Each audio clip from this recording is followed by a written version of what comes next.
This is the Times Television Network, and you're watching ET Now.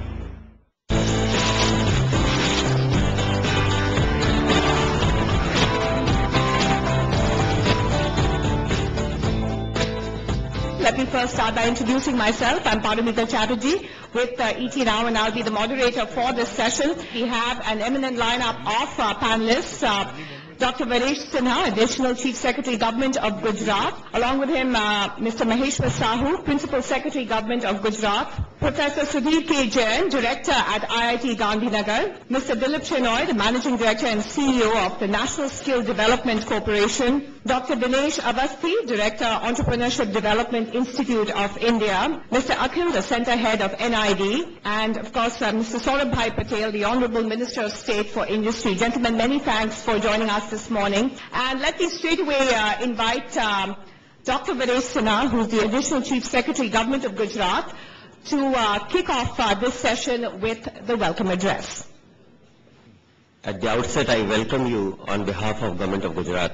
You are aware that Gujarat government has launched a skill development mission which undertakes to develop all the skills that are required for the industry under able leadership and chairmanship of Honorable Chief Minister Shri Narendra Modi.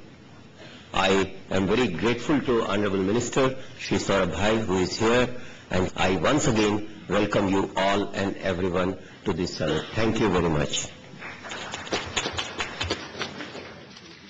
Gentlemen, thank you once again for joining us this morning.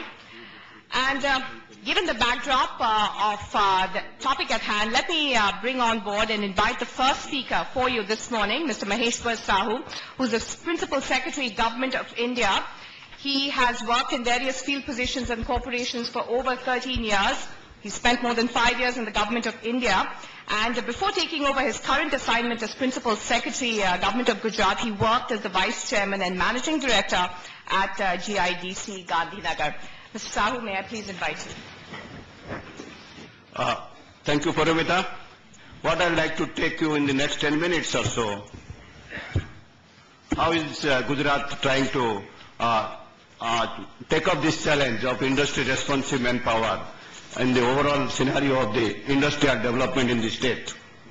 If you look at what has been the trend in the manufacturing sector, this is from the available statistics of the released by the socio-economic review, that from 2003 to 2008, we have grown from 6.14 lakhs to 7.42 lakhs. And this is the manufacturing sector, which is the hardcore job-creating sector in the entire industry subsector. If you look at what has been the trend in the public-private sector, including the service sector, our employment has grown from 16.31 to 18.39. If you look at the present existing system, we have about ITIs, polytechnics, about 1.97 lakhs.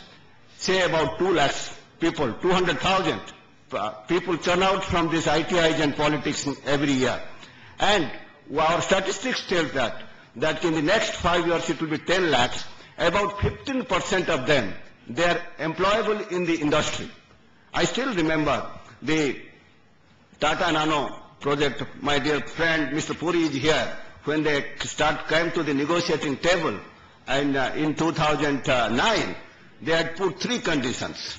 And 2 conditions obviously were related to something, the fast facilitation process and some of the very meager incentives. And the third most important factor they had put that the government should underwrite the availability of skilled manpower. And I must tell you that the government and the Tata Motors and all of them looked around and found out 1,000 people in the 10-kilometer radius of the Tata Nano site who are employable and who can be trained and who can go to the shop floor.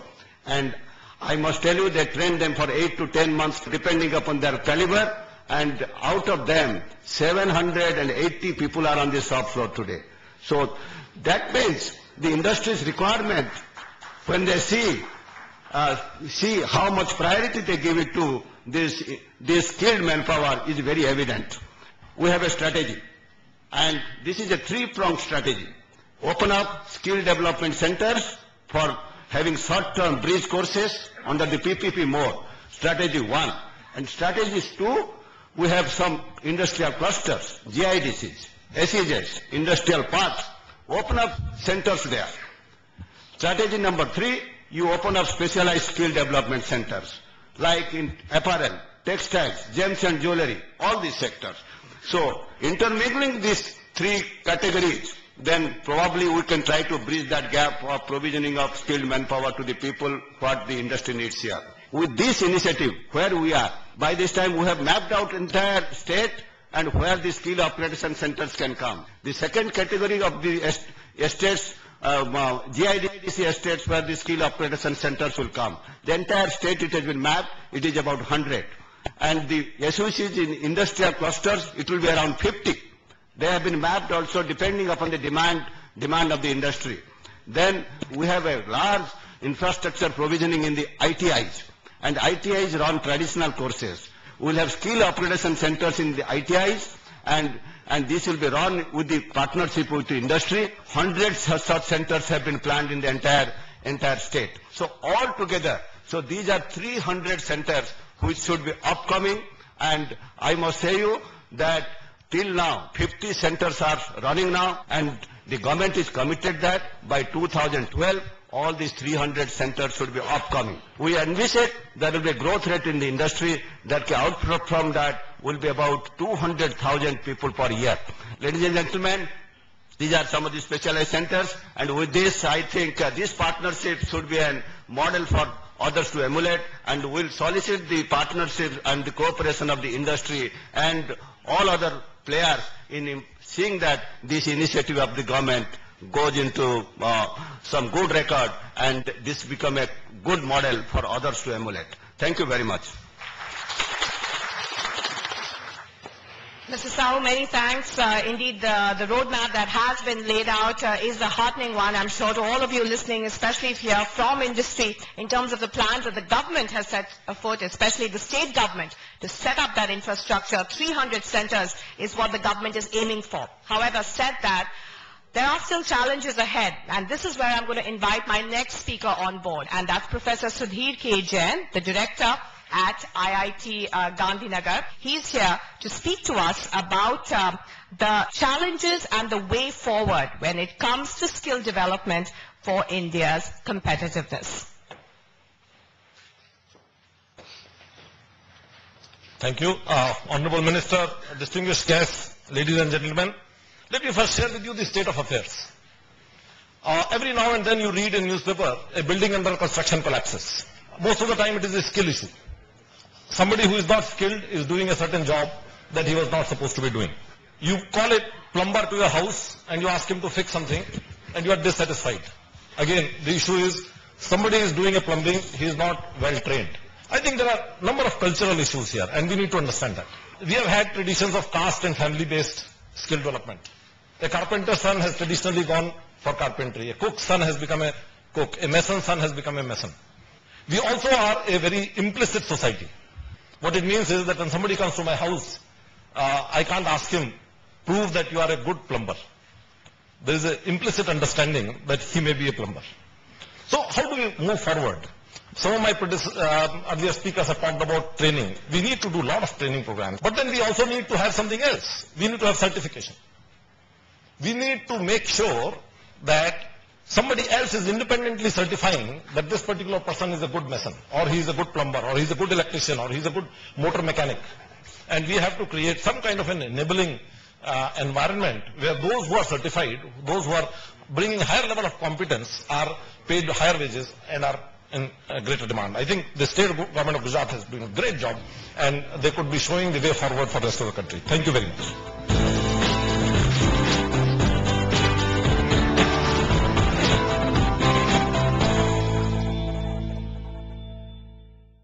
Different banking solutions from NSDC, the world's local bank. Markets are like music, where each note has a meaning. Find the rhythm of the markets with me, Ashwini Gujral. Bearish or bullish, markets move all the time.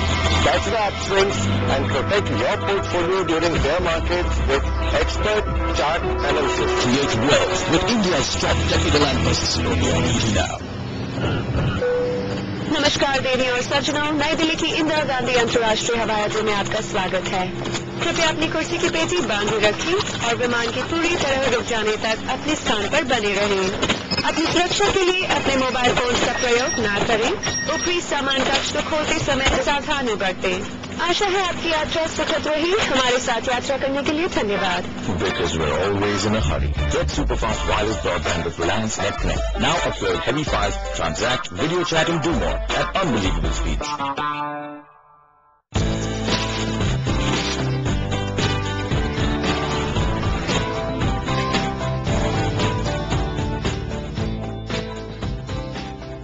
One of the key proponents, and indeed he is on the board, the Managing Director and CEO of the National Skill Development Corporation, Mr. Dilip Chenoy. Today he's going to talk about the national policy on skill development, the key aspects, the role of public-private partnership. So let me invite him onto the stage.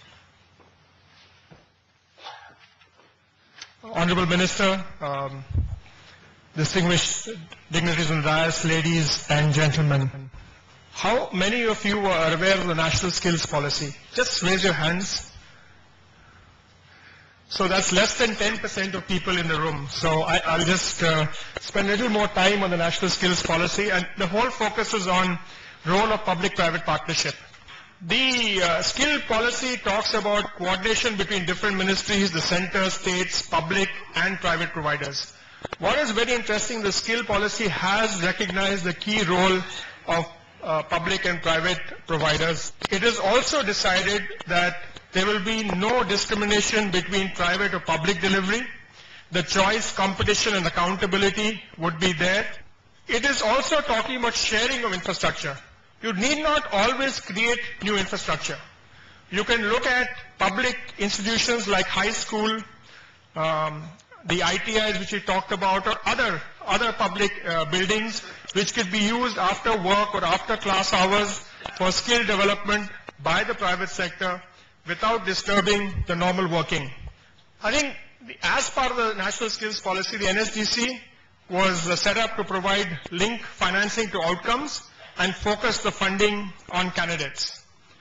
Very interestingly, the skill policy also talks about ratings of public and private institutions in the public domain, and there is a whole kind of system about labor management information systems with the national skill policy. The whole policy focuses on skill training must ensure a job for those who seek it.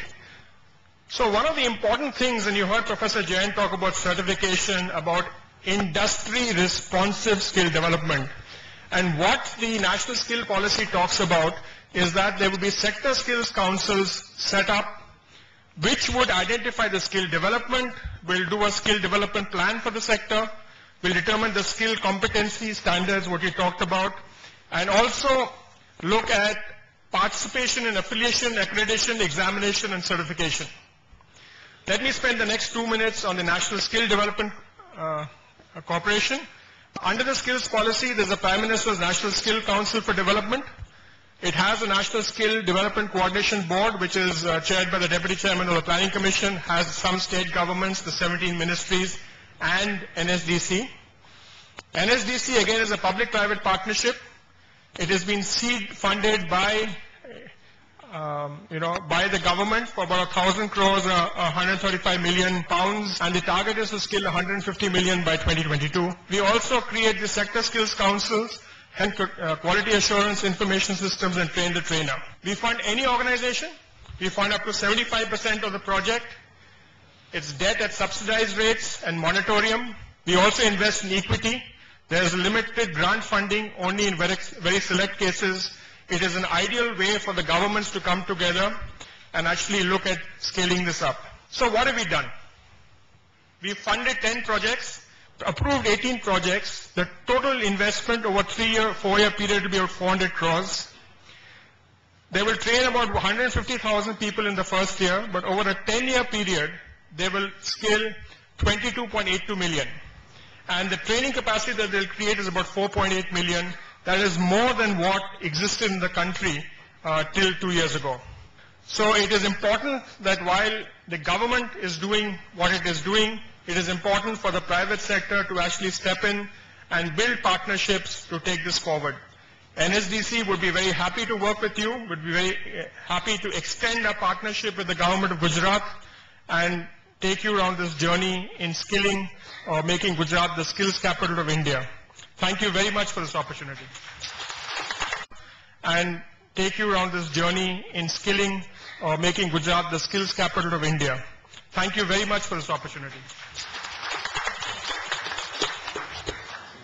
Thank you, Mr. Chenoy, for laying out the public-private partnership. Now, let's talk about industry per se and focus on the challenges that not just large corporations face, but also the micro and small and medium enterprises. And that's where our next speaker comes on board, Dr. Dinesh Awasthi, who's the director at the Entrepreneurship Development Institute of India. Now, Dr. Dinesh Awasthi, our next speaker.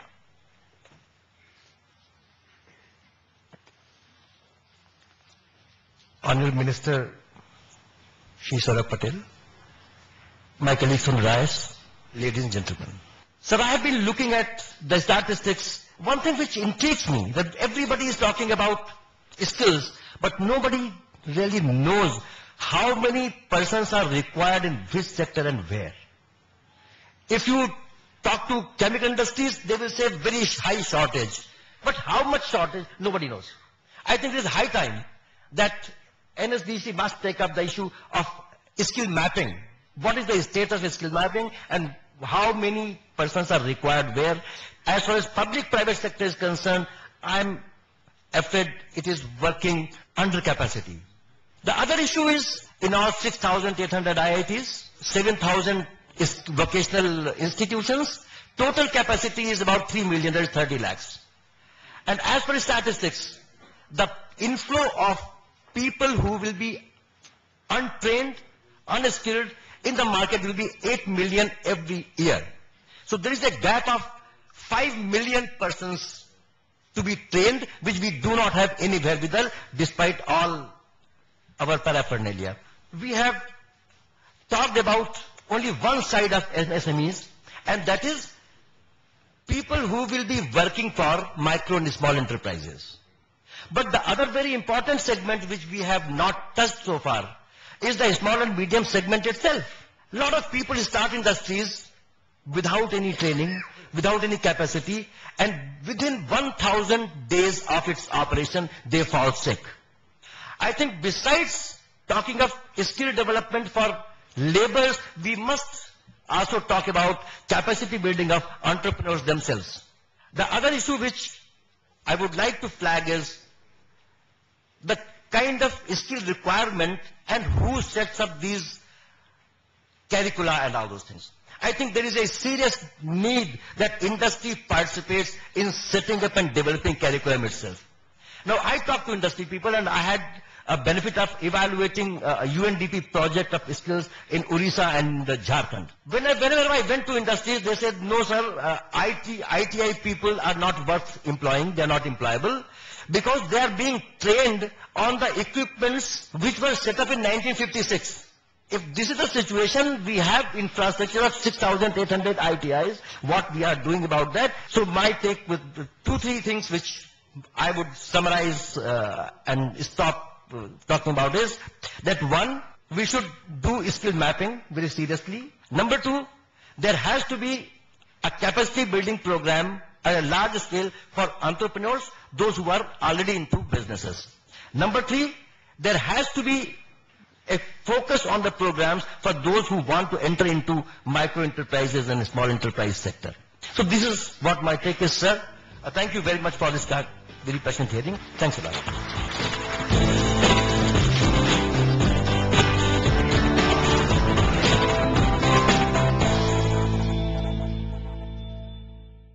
Distance Banking Solutions from HSBC, the world's local bank. Corporate India is expanding as the government is cashing in on its businesses. And that's heralding in a new wave of IPOs. Evaluate IPOs and assess their price targets.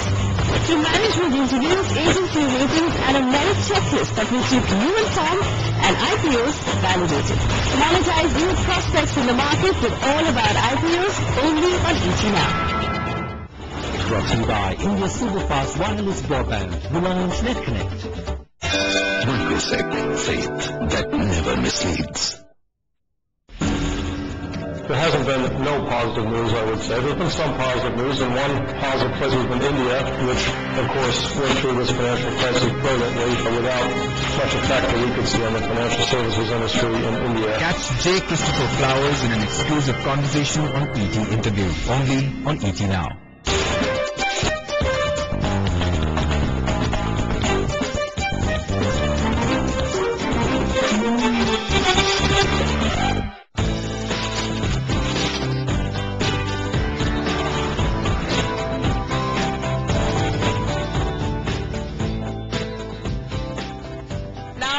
Let me invite Mr. Akhil Saxena. He is going to be the final speaker as part of this panel discussion. Mr. Saxena is the center head at NID Gandhinagar. He will be speaking on entrepreneurship, social upliftment, as well as skill development.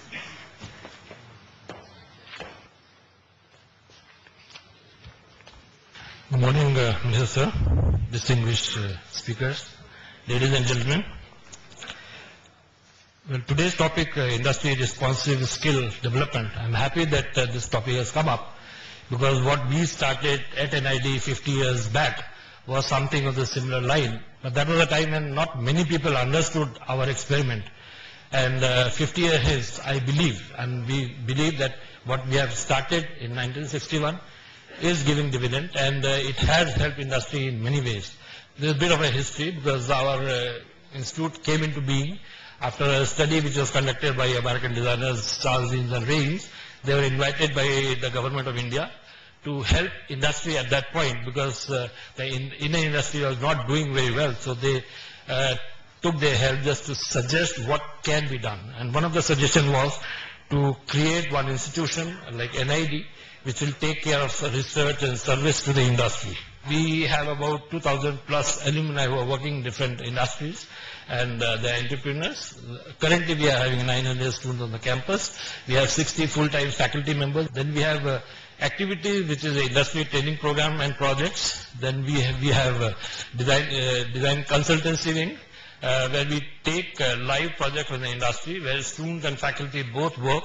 So it is more of a hands-on and mind-on experience, because the students go through some theoretical experiences. We have outreach programs, which is very much helping in all needy sectors, because we have identified almost 230 different sectors in India which need design intervention and some skill development. Now, we encourage our students to visit different part of the country, do documentation, because until they visit villages, because we make them stay in the villages for 2 weeks just to understand their way of life, what they do, how they do. So this because many students have who join NID have not even visited villages, they have no idea. So this is another way of exposing them to the realities and how they can function in different sectors. Then we have different workshops on IPR and other issues. Thank you. May I now call the Honorable Minister to the podium. He's been listening in patiently to all the presentations. Mr. Saurabhbhai Patel. Friends, Vibrant Gujarat 2003, 5, 7 and 9, and now 2011 has put Gujarat on an automatic mode as far as investments are concerned. You can understand the requirements of the industry today and tomorrow and compare it with yesterday, and you will realize where we are heading if we do not actively pursue our goals, our future requirements for the industry in a very fast manner. I'll just give you a small example. On one side, our Chief Minister is very actively pursuing inclusive growth, and especially in the rural sector. And on the other side of the story is that every sector are growing at a much, much faster pace. Gujarat is the leading in practically many sectors. Now it is the job of the government to be a good catalyst agent And also I think it is the responsibility of the industry to come forward and try to find out ways by which semi-skilled workers or skilled workers are being trained in such a way that easily employment is available in the specific sectors. Today, we in Gujarat and our Honorable Chief Minister, we have planned our industrialization in such a way that every area of the state is going to be covered in the next 5 years. The industry, the special investment region, 13, 60 SEZs, so many GIDC industrial estates, they are all planned in such a way that industries will be there in every district of the state. And I feel that respective areas where industries are being developed, it is important that training of the local labor force is done. I am very happy that so many industrial houses over here had come today when they wanted to tell me more about what they are planning to do, but unfortunately because of lack of time I could not hear many of them, but I just got an outline of the fields which they are working on. But if any given time, if you feel there is any bottleneck or the speed is low, you can send me a mail. I assure you that I'll personally look into it. But one thing is that we are ready to support you, but it has to be transparent and it has to be good.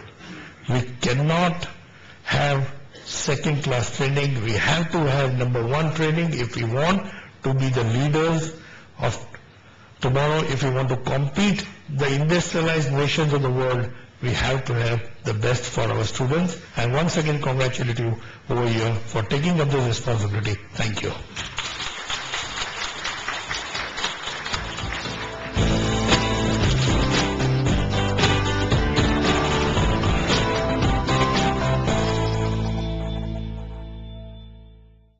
Different banking solutions from HSBC, the world's local bank. In this show, I'm in New York. Snow blowing in the sky and sub-zero temperatures. My dream has finally come true. Hello and welcome to Inside Luxury Travel with me, Sharma. Brought to you by Every Trip Has a Purpose. ClearTrip.com. Fancy dress, huh? Mummy साथ जा रही है? नहीं, आप.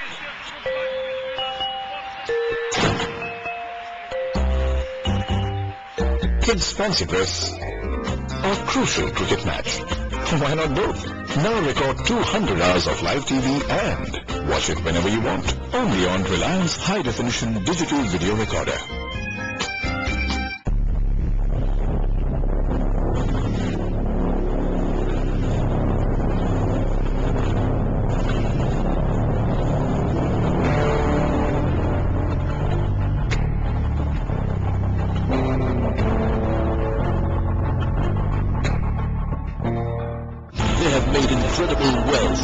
Of investors, and they are now on ET Now. I'll show you how to catch large profitable trends in the Nifty, Bank Nifty and CNXIT. Gain from my expertise on charts. I make the most profitable trades. Take home money every day. Put me on the short track. Catch the trends that deliver supernormal profits at minimal risk. Create wealth with India's top technical analysts. Only on ET Now. To be who you are. The 12-hour-long transatlantic flights. The many hotel suites that become your home every now and then. You know all the moments you've missed. You know the laptop that never sleeps. The deadlines you never fail to meet. You know the ambitions you nurture. And the effort that goes into realizing them.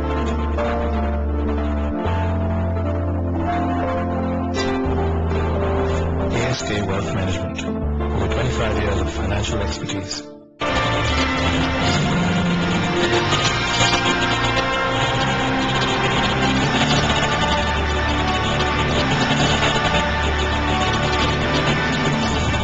Hello and welcome to the second part in our series in the run-up to the Smart Living Awards brought to you by the Union Bank of India in conjunction with Johnson.